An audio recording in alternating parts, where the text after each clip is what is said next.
নমস্কার, আজকে আমরা জেড কিং ভবানীপুরের তরফ থেকে আমাদের আরো এক কৃতি স্টুডেন্টের বাড়িতে চলে এসেছি, দেবস্মিতা ধারা।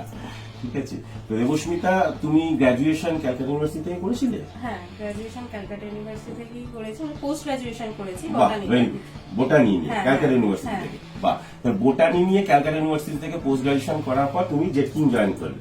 একদম। তা তুমি বোটানি নিয়ে করার পর হঠাৎ আইটি তে কেন শিফট করলে? কারণ একটা আইটিতে তখন ন্যাক ছিল আর জবের জন্য এটাই মনে করেছি যে বেস্ট অপশন। আচ্ছা, তো আইটিতে যে তো তুমি এখন কোথায় জব করছো?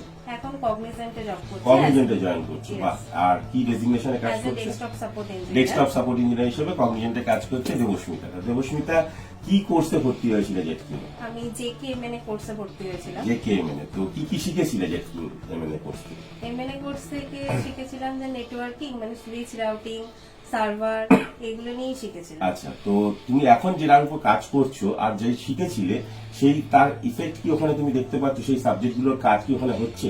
হ্যাঁ, সেই সাবজেক্ট তাহলে ইন্ডাস্ট্রি ওরিয়েন্টেড সাবজেক্ট আমরা একদম। জেড কিং থেকে করা যায় আর কি।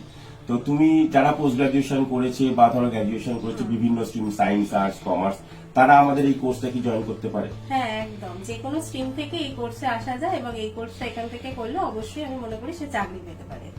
Thank you Debasmita. তো আমরা জেনে নিলাম দেবস্মিতার সম্বন্ধে। Debasmita, congratulation Thank you. and wish you best of luck.